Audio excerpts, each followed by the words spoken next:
Alright, so for this video, I just want to go ahead and teach you guys how to basically do what we've done with the with the z-score. You know how we look it up on the z-score table and get the area under the curve for that probability?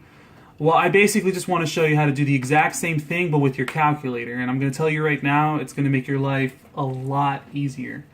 So if we go back to that original worksheet, like if you, I don't know if you want to take that out to kind of work along with it.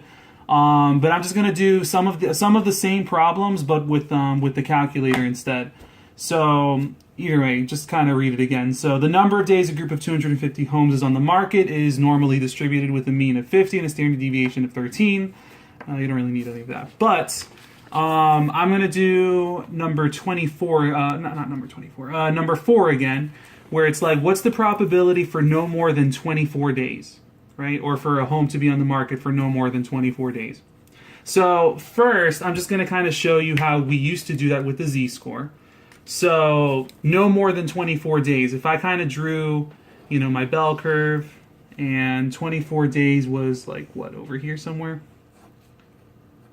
And then the mean was here at 50. Well, we would try to find the shaded region for 24 or less, because we want no more than 24 days.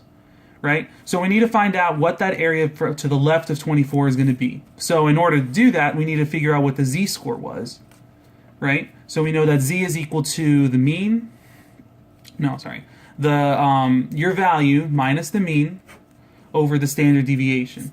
So when we go ahead and calculate that, that was 24 minus the mean of 50 over 13.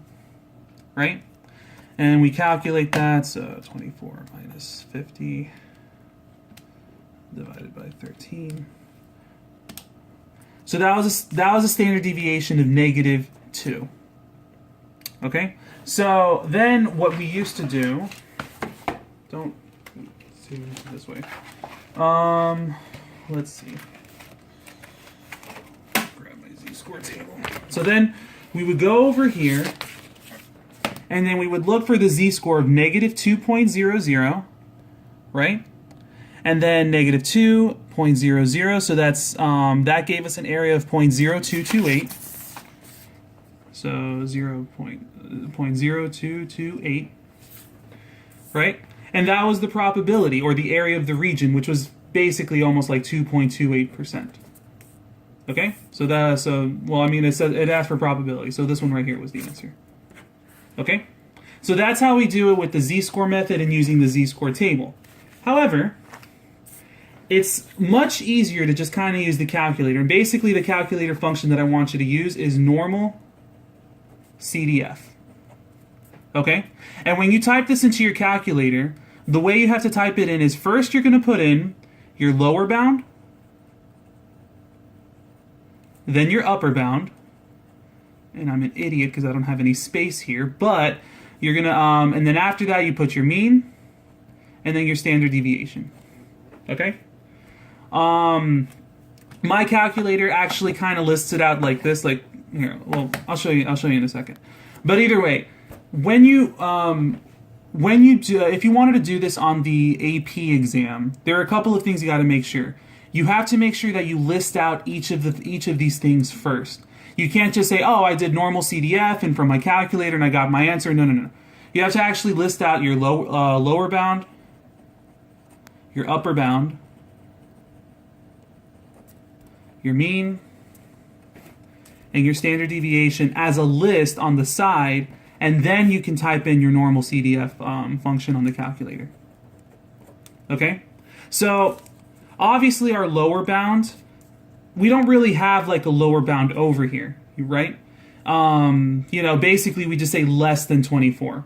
So the one thing I want you guys to do whenever it's like less than 24, we're almost going to kind of say like negative infinity in a way, right?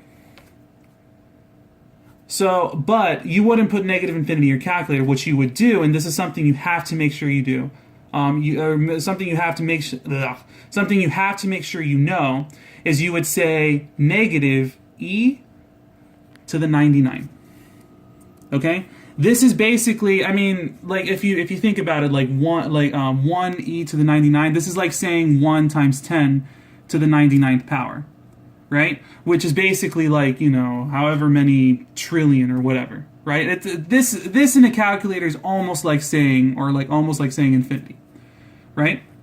So if you wanted to do negative infinity, you would just do negative 1e to the 99, right? And that's like saying negative infinity. However, your calculator is smart enough to recognize that if you just put negative e to the 99, then it'll just pretend like there's an imaginary 1 there. So, I feel like I'm talking too fast, but whatever. So, either way, so that's your lower bound. Your lower bound is basically negative infinity, and your upper bound, you want it to stop at 24, so that's what you're going to put for your upper bound. Your mean, we already know that was 50, and your standard deviation was 13. So, when you want to put this in your calculator, you're going to put normal CDF, negative e, 99, I put a period there, comma, 24, comma, 50, comma, 13. Okay? So, how do you get to normal CDF? Let's see if I remember. Bars? No. Second distribution? Yeah, there we go. Okay, so basically, in order to get to that, you just got to click second. And then on top of the button that says bars, there's distribution. So second distribution, okay? And you're going to have normal PDF, normal CDF. You just go down to normal CDF. Now, my calculator is a little bit more advanced, so it actually kind of lists it out for me. However, if you have a TI-83, then it's just going to come up like a parentheses there, and you just have to put in the numbers in this order, right? The lower bound, the upper bound, the mean, that's ugly, the mean, and the standard deviation.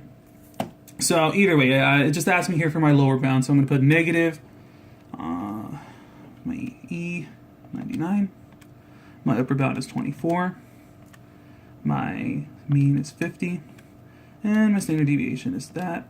And then it's going to paste it, and as you can see, this is how it's going to look like from the beginning for most of you guys. It's going to normal CDF parentheses, and you just got to put in those values, you know, like so. And then click enter, and there you go. If I round up from 5 to 7, that'll give me 0.0228, right? Which is the exact same answer as that. Okay. I'll tell you right now, this method is significantly easier than, you know, doing it the Z-score method, and they accept this method just as much as this one for the AP exam. So there you go. This is going to be a little bit of a time saver for you guys. I'm gonna do another video with another example, but I just figured I'm gonna let you know now for this video that I am going to assign you guys a problem set 5. It won't be due until the Wednesday you come back, but I highly recommend you start now. I can't make it due as soon as I get back because, you know, I'm not supposed to assign anything during the hurricane. But for those of you who want to get a head start and be responsible, I'm going to go ahead and post this now.